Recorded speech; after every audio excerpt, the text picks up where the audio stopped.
Good evening to participants from India and maybe it may be early morning in some part of the world. So good morning to you.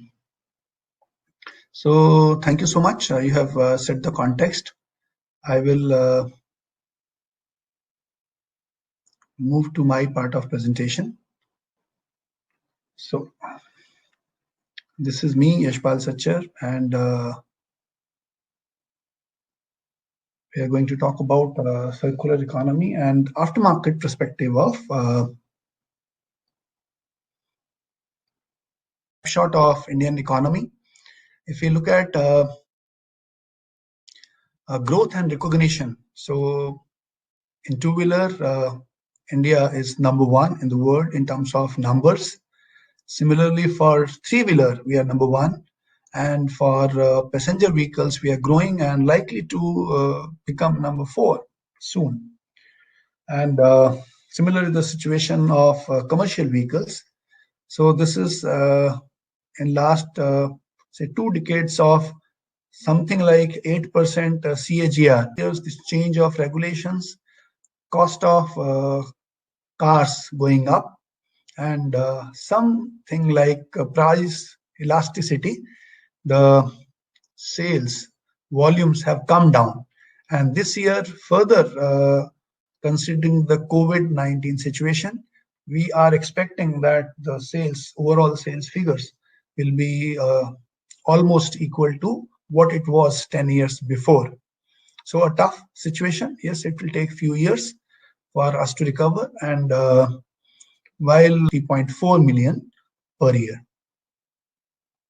So this was maybe for Todd or some people who are a little less aware about India.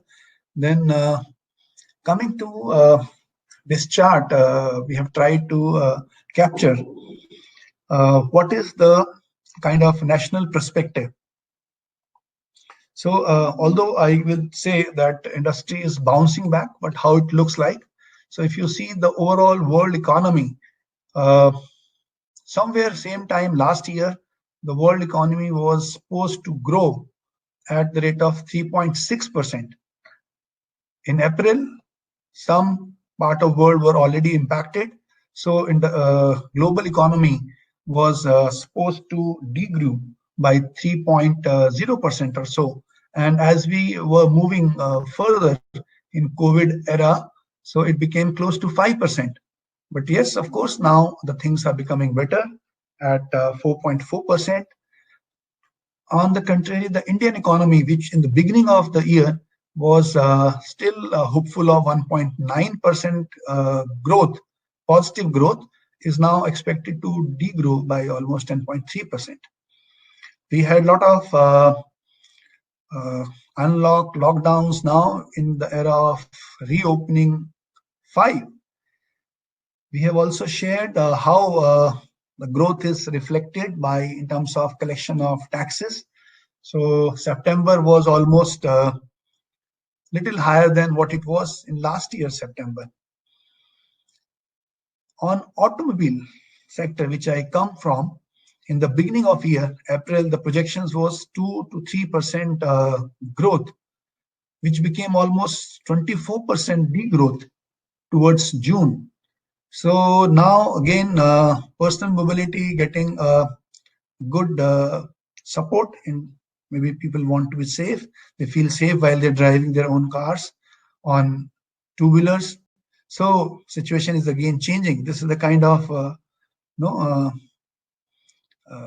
sinusoidal kind of thing. And now at least a few of the manufacturers are talking about a positive growth even.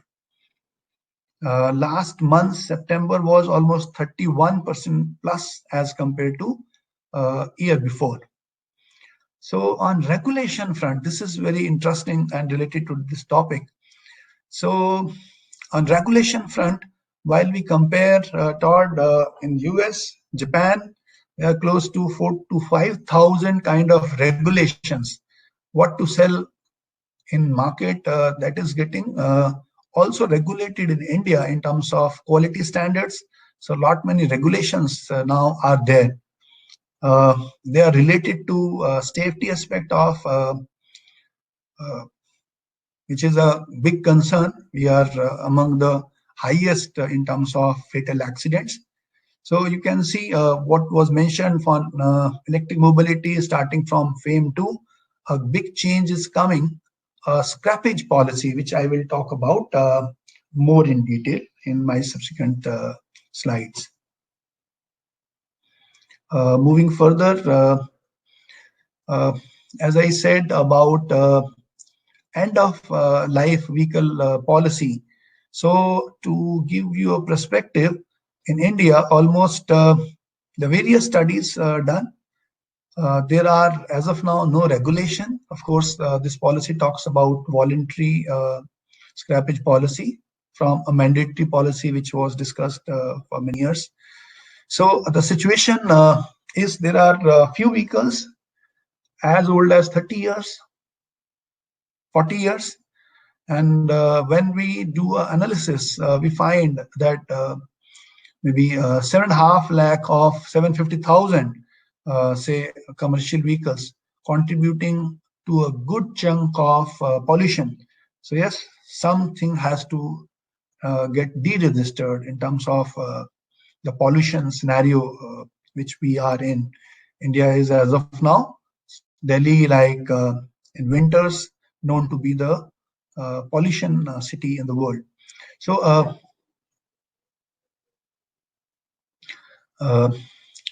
this is the very good big initiative for auto industry.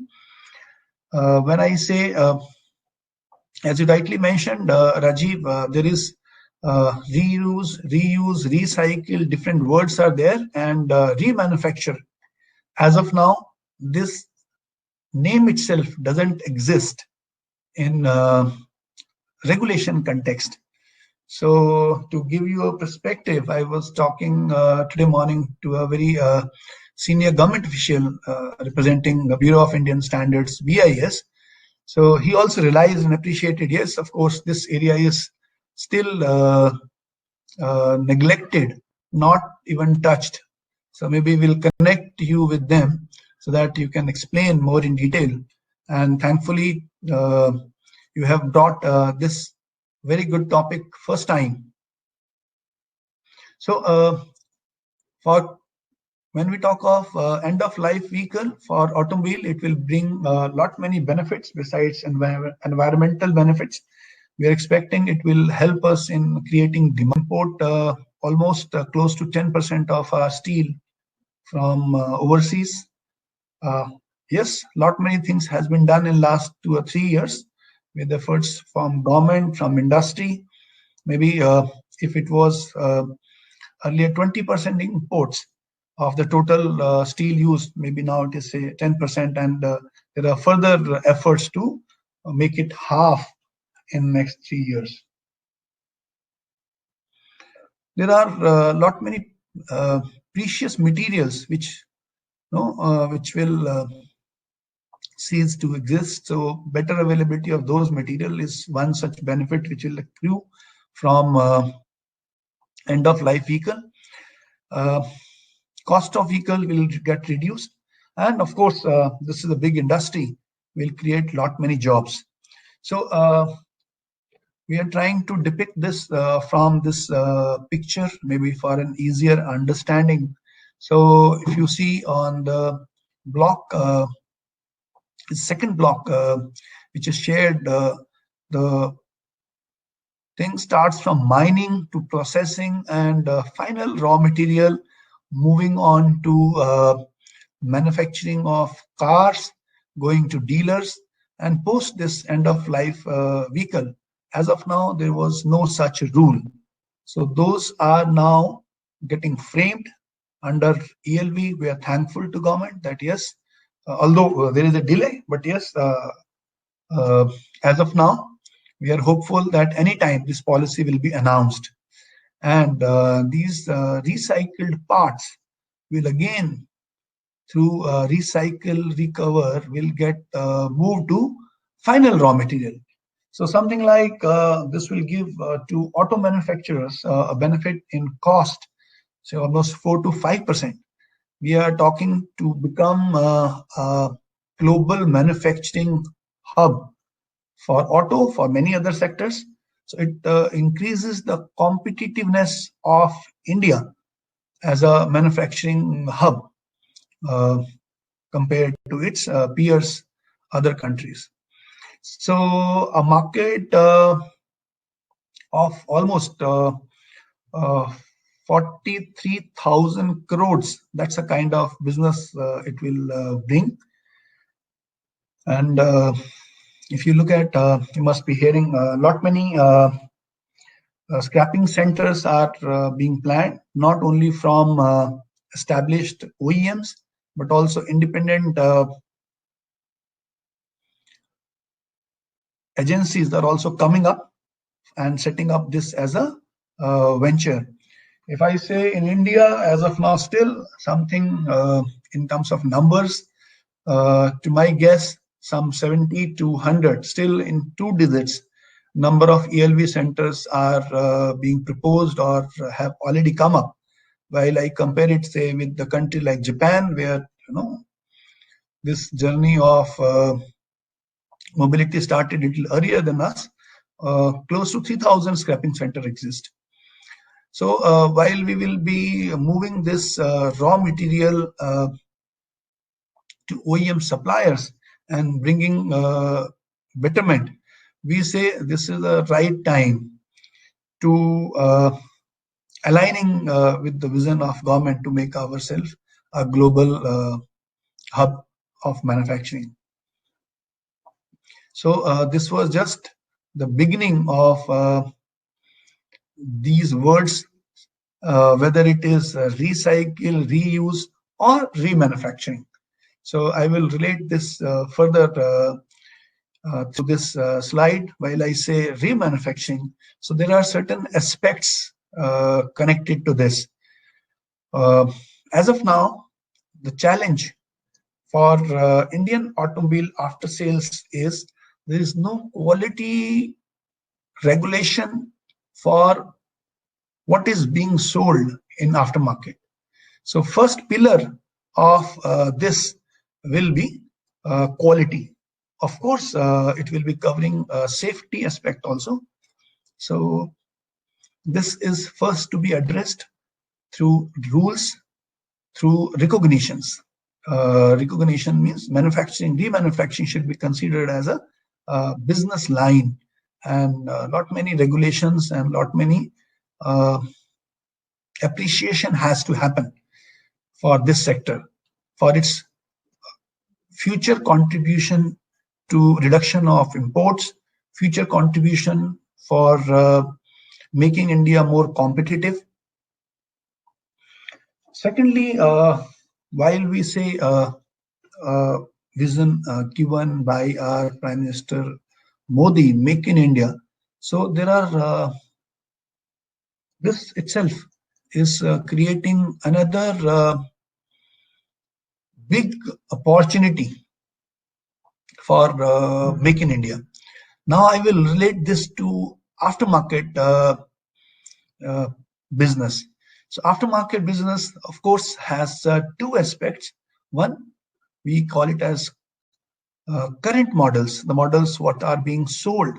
And as we are becoming higher up in terms of numbers, there will be a big fleet of old, non-current, discontinued models. So the challenge for aftermarket is how to address the aftermarket demand for those discontinued models. So to give you a perspective, I as a designer, when I will design a car, I will design a transmission for say 10 lakh kilometers. So 100,000 kilometers. So if after say 2 lakhs, 3 lakhs, there is a situation that one or two parts may get worn out and it needs replacement or making, we visited to see the supply chain of Honda cars. There lot of opportunity was there for remanufacturing of transmissions. engines.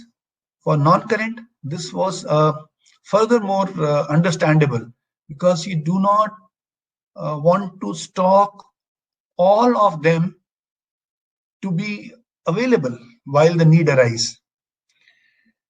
So, as was mentioned by Rajiv, from a definition perspective, but also to address a business challenge, which otherwise is very tedious. It will become so difficult that you cannot service those cars. So those are getting addressed through this remanufacturing.